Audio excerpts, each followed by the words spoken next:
当地时间10月23号下午，国家主席习近平在喀山出席金砖国家领导人会晤期间会见印度总理莫迪，这是两人相隔5年多的首次会晤，也是中印加勒万河谷冲突后首次。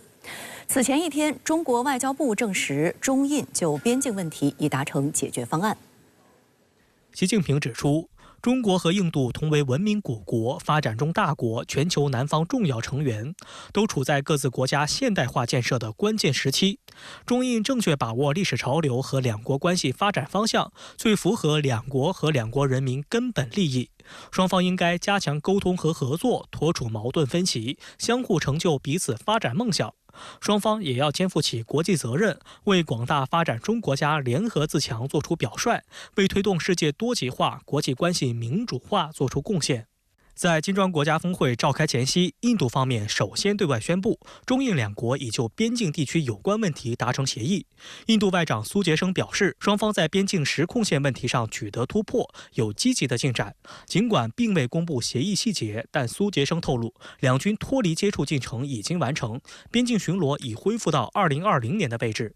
外界分析，印方迫切寻求与中方修复信任，并推进经贸复苏。而在当前全球地缘冲突加剧的背景下，中印关系缓和很可能将产生全球性影响。中国外交部发言人林健在22号的例行记者会上证实了这一消息，并表示，下一步中方将与印方落实好解决方案。近段时间以来，中印双方通过外交和军事渠道就中印边境的有关问题保持密切沟通。目前，双方已就有关问题达成解决方案，中方对此予以积极评价。印方一名高级军官透露，双方将从现有阵地撤回少量军队，以避免对峙，但将获准按照正在制定的时间表巡逻。他补充说，两国将举行每月审查会议，并定期监测争议地区。近年来，双方一线部队已经在中印边界的西段、加勒万河谷等4个地区实现了脱离接触。两国军长级会谈已举行21轮，边境事务磋商和协调工作机制也已举行了数十轮会议。在此过程中，分歧不断缩小，共识不断扩大。上个月，中共中央政治局委员、中央外办主任王毅在俄罗斯圣彼得堡会见印度国家安全顾问多瓦尔，双方一致同意落实两国领导人共识，努力增进理解和互信，为双边关系的改善创造条件，并就此继续保持沟通。7月，王毅在哈萨克斯坦阿斯塔纳会见印度外长苏杰生时表示，要坚持正向思维，一方面妥善处理并管控边境地区局势，一方面积极恢复展开正常交往，彼此相互促进，相向而行。苏杰生当时也积极表态称，印方希望同中方一道，建设性解决具体分歧，尽快翻开印中关系新的一页。1个月后，中印代表团在北京共同主持中印边境事务磋商和协调工作机制第31次会议，两国外交、国防、移民等部门代表参加。会议在积极、友好、坦诚的气氛中举行，双方同意根据两国外长近期达成的重要共识精神，共同推动边境局势早日翻篇。环球时报社评指，两国关系重回正轨符合双方利益，也是全球南方国家的共同期待。面对变乱交织的世界，中印本就应该坚持独立自主，选择团结合作，坚持相互成就，避免彼此消耗。第一次呢，这个协议呢，这个达成呢是2021年年初呢有一份这个第一个点位呢实现这个脱离接触到现在呢能够完全实现这个所有点位的这个脱离接触呢，实际上是用了3年半多的时间。中国的军方和印度的军方，以及这个中国的外交部和印度的外交部方面的这个沟通是非常频繁的所以这是一个非常不容易的一个结果。这个接下来呢，中印的经贸还有这个投资等等各方面的关系呢，是有望得到进一步的改善的。深圳卫视注意到，印度政府的态度在今年7月已经发生转变。7月下旬，印度发布名为《经济展望》的指导文件，其中提到应该扩大接受中国投资，如果想振兴制造业、吸引投资，印度就必须进入中国的供应链等。9月初，苏杰生也表示将放宽对中国企业在印度投资的限制。印度国内舆论积极评价两国达成协议。印度最大的通讯社印度报业托拉斯分析，此举标志着两国关系恢复的重要一步。新德里电视台也认为，协议将助推两国关系回升向好。观察指，两国产业结构存在较大的互补性。此前因边境问题带来的民间敌对情绪、限制人员签证及航班等问题，如今都将随着协议的达成迎来转折。印度中国商会主席古普塔认为，协议不仅解决了当前的紧张局势，还为两个亚洲大国之间更深层次的经济合作提供了潜力。古普塔始终认为，优势互补的印度和中国有可能重塑全球经济秩序，两国合作的愿景是广阔的，不仅涵盖贸易，而且包括文化和技术交流。10月22号，新加坡知名学者、资深外交家马凯硕在新德里电视台主办的一场媒体活动上，也将此形容为中印关系的重大突破。他说，世界正在发生前所未有的变化，正走向新的3M 世界。First M, multi-civilizational. We are no longer dominated by the West. The West can no longer run the world.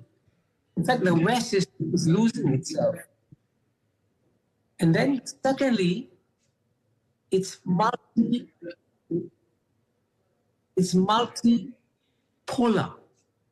And there are other powers also emerging in this world. And thirdly, it's multilateral. So it's a different world. And it's in this context that you're seeing the changes between China and India. Both are adjusting to a new world that is coming in a positive way.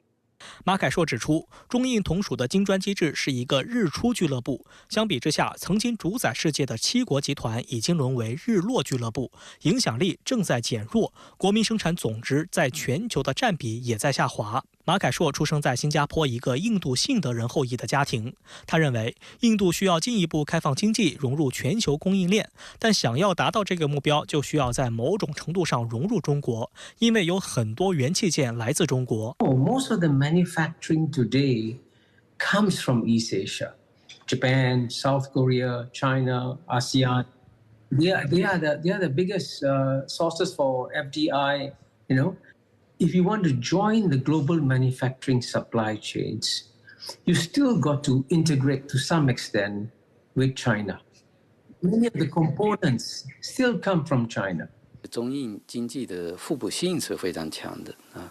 那现在这个核心的问题就是印度这个政策精英啊，或者说他的这个商务部啊等等这样的一个政策官僚们，他对于中印发展经贸关系的一个基本的一个态度啊。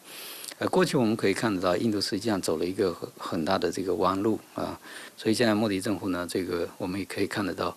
包括印度商界呢，也在略微的做一些政策方面的一个调整。习近平主席在金砖国家峰会上会见了印度总理莫迪，如何来解读此次会见？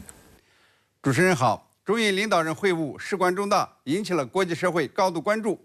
从双方发出的新闻简报看呢，两人谈得不错。习主席说，中印两国都处在各自国家现代化建设的关键时期，应该正确把握历史潮流和两国关系发展方向。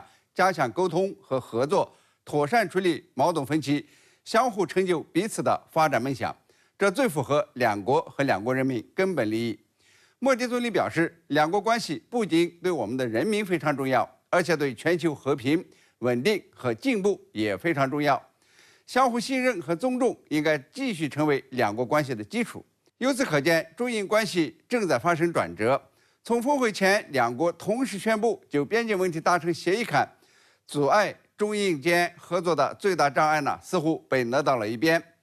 在这方面印度表现得尤其积极。印度外长苏杰生说，中印就边境问题达成了一致，双方已经完成脱离接触。他强调，这为边境地区恢复到2020年前的和平与安宁奠定了基础。印度外长在9月底出席亚洲协会主办的印度外交政策研讨会上讲话现在也发布出来了。其中专门讲到中印关系。苏杰生说，中印关系是亚洲未来的关键，不仅影响亚洲的未来，也影响世界的未来。认为中印有合作的一面，也有竞争的一面。印度将投资自己的邻近地区，这些地区在很大程度上处于全球化的前沿。这似乎暗示印度在对华关系上将以更温和的态度看待，因为东盟和中国就是全球化的最前沿。另外呢，莫迪的第3个任期开始以后，声称将重新考虑开放中国投资。同时，印度防长还放风说，中印边界谈判进行得相当的顺利，与以前高层的调子相比呢，放软了很多。印度在加拿大锡克教领袖刺杀案中领教了美国的双重标准，领教了西方对东方国家的另眼相看。所以这些呢，都促成莫迪政府反思，开始重新审视对华关系。特别呢是在经济上，莫迪要在第3个任期内推动工业化，加快印度制造进程，就要加强与中国的经贸关系。印度的经济调查表明，加强与中国的经贸合作已经成为印度的刚需。印度只有先密切的与中国的供应链、产业链，印度制造才能走向世界，印度才有望成为新的全球制造业中心。而对于中国来说，与印度关系向好，有助于中国企业走出去，也符合构建命运共同体的世界观。我个人认为中印虽然有很多的矛盾需要管控，但关系向好，特别呢是在经贸关系的顺畅上，可能会出现较大的进展。在中印经贸领域，我们常听到的消息是一会儿给中国企业设限，一会儿对中国企业无理罚款。那么现在的情况是怎样的？印度有所改进吗？对于中国企业的投资和中印经贸关系，莫迪的第3个任期开始以后，的确呢有一定的改观，起码呢在态度和立场上。日经新闻呢刚刚发表了一篇观察，说自2020年中印关系严重恶化以后，印度目前已表现出寻找改善的迹象，愿意扩大接纳中国投资的情况陡然增加。中国呢也表达了期待关系改善的愿望。中印2个大国的关系的缓和，必须呢予以密切的关注。从莫迪政府7月发布的经济展望中，加入了为增加出口，应当呢接纳更多中国投资。想要振兴制造业，吸引更多投资，印度必须接入中国的供应链等建议，是非常令人瞩目的。也是从7月份开始，印度政府在电子设备等14个领域推出面向中国技术人员的签证便利化措施。随后呢，又加入了在太阳能发电、电池等领域放宽对中国投资的限制。印度呢，似乎已经认识到，引进中国的技术和零部件，不仅能够增加就业，还有望减少贸易赤字。印度要在电动车和太阳能发电上有所进展，维持高速发展，中国的资金和技术不可或缺。仅仅在电子领域印度从2020年对中国收紧签证以后，印度的电子业损失呢高达150亿美元，大量的就业机会流失了。那么对于中国来说呢，在新三样遭遇美欧的拦截以后，印度的市场潜力是大有前景，双方呢是有广泛的合作潜力的。这些呢都是政策上转弯的迹象。如何持续的推进中印技术和贸易合作，还需要观察，但是前景呢是乐观的。